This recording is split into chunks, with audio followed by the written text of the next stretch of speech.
महाभारत के महान ग्रंथ में द्यूत क्रीड़ा, जुआ, एक महत्वपूर्ण घटना है जिसने कौरवों और पांडवों के बीच टकराव को चरम पर पहुंचा दिया। यह घटना ही कुरुक्षेत्र युद्ध का प्रमुख कारण बनी। द्यूत क्रीड़ा केवल एक खेल नहीं था, बल्कि इसमें छल, कपट, अपमान और प्रतिशोध की ज्वाला समाहित थी।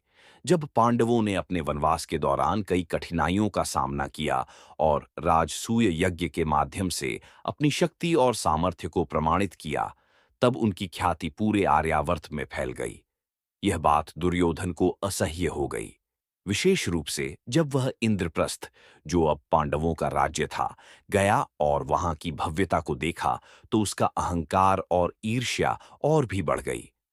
दुर्योधन ने पांडवों की समृद्धि और युधिष्ठिर की लोकप्रियता को सहन नहीं कर सका। जब उसने द्रौपदी के महल में जल के भ्रम में अपना संतुलन खो दिया और गिर गया, तब द्रौपदी ने व्यंग्यात्मक हंसी के साथ कहा कि अंधे का पुत्र अंधा ही होता है। इस अपमान ने दुर्योधन के हृदय में प्रतिशोध की ज्वाला भड़का दी। दुर्योधन ने अपने मामा शकुनी के साथ मिलकर एक षड्यंत्र रचा और अपने पिता धृतराष्ट्र से आग्रह किया कि वे पांडवों को जुए के खेल में आमंत्रित करें।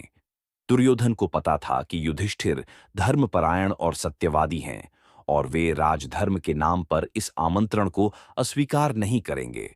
युधिष्ठिर को आमंत्रण मिला और उन्होंने इसे स्वीकार कर लिया, क्योंकि उस समय यह अनादर माना जाता था कि कोई राजा दूसरे राजा के जुए के आमंत्रण को ठुकरा दे। हस्तिनापुर के राजमहल में विशाल सभा का आयोजन किया गया, जहां कुरुवंश के सभी बड़े बुजुर्ग जैसे भीष्म, द्रोणाचार्य, कृपाचार्य और विदुर उपस्थित थे।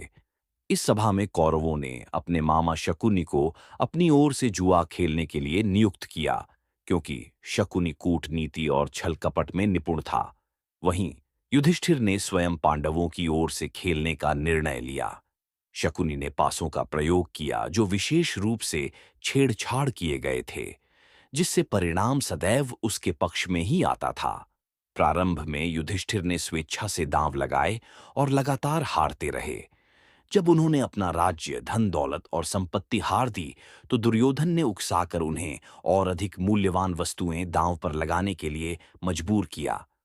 राज्य और धन की हानि। सबसे पहले युधिष्ठिर ने अपनी संपत्ति और राज्य को दांव पर लगाया और हार गए। इससे पांडव अब बिना राज्य के हो गए। भाइयों की हानि। इसके बाद युधिष्ठिर ने क्रमशः भीम, अर्जुन, नकुल और सहदेव को दांव पर लगाया और उन्हें भी हार गए। अब पांडव स्वयं ही पराधीन हो चुके थे। स्वयं को दांव पर लगाना। इसके बाद युधिष्ठिर ने स्वयं को दांव पर लगाया और उसे भी हार गए। द्रौपदी को दांव पर लगाना। अंत में दुर्योधन और शकुनी के उकसावे पर युधिष्ठिर ने अपनी पत्नी द्रौपदी को भी दांव पर लगा दिया और दुर्भाग्यवश उसे भी हार गए। जब द्रौपदी को सभा में बुलाया गया तो उन्होंने आने से इनकार कर दिया, क्योंकि वे यह प्रश्न उठाना चाहती थीं कि क्या युधिष्ठिर, जो स्वयं दास बन चुके थे, उन्हें दांव पर लगाने का अधिकार रखते थे। परंतु दुर्योधन के आदेश पर दुःशासन ने उन्हें घसीटकर सभा में लाया। सभा में उपस्थित महापुरुषों ने इस कृत्य का विरोध किया, परंतु दुर्योधन, दुशासन, कर्ण और शकुनि ने उनका मजाक उड़ाया। दुर्योधन ने दुशासन को आदेश दिया कि वह द्रौपदी का वस्त्र हरण करे। जैसे ही दुशासन ने द्रौपदी का वस्त्र खींचना शुरू किया, द्रौपदी ने भगवान श्री कृष्ण का स्मरण किया। कृष्ण ने उनकी लाज बचाई और उनका वस्त्र कभी समाप्त ही नहीं हुआ। इसके बावजूद सभा में मौजूद भीष्म, द्रोण और अन्य महान योद्धा केवल मूक दर्शक बने रहे। इस अपमान से द्रौपदी ने प्रतिज्ञा की कि वह दुर्योधन और दुशासन के विनाश के बिना अपने बालों को नहीं बांधेंगी। सभा में उपस्थित वरिष्ठ जनों ने इस अन्याय के विरुद्ध आवाज उठाई और धृतराष्ट्र ने भयभीत होकर द्रौपदी से क्षमा मांगी। उन्होंने पांडवों को उनका राज्य लौटाने की घोषणा की, लेकिन दुर्योधन ने पुनः छल का सहारा लिया और युधिष्ठिर को दोबारा जुए में खेलने की चुनौती दी।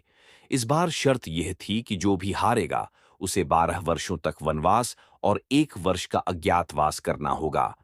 युधिष्ठिर ने यह चुनौती स्वीकार की और पुनः हार गए। इसके फलस्वरूप पांडवों को वनवास पर जाना पड़ा। वनवास के दौरान पांडवों ने अनेक कठिनाइयों का सामना किया। वे जंगलों में भटकते रहे, कठिन जीवन व्यतीत किया और कई काशियों तथा संतों का मार्गदर्शन प्राप्त किया। इस दौरान भीम ने हिडिंबा राक्षसी से विवाह किया और उनका पुत्र घटोत्कच जन्मा। अर्जुन ने दिव्यास्त्र प्राप्ति के लिए स्वर्ग की यात्रा की। द्रौपदी को जयद्रथ द्वारा अपहरण का सामना करना पड़ा, लेकिन भीम ने उसे पराजित किया।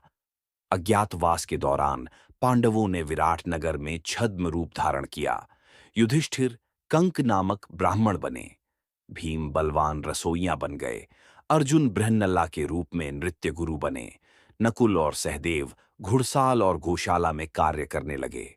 द्रौपदी सैरंध्री बनकर महारानी की सेवा करने लगीं।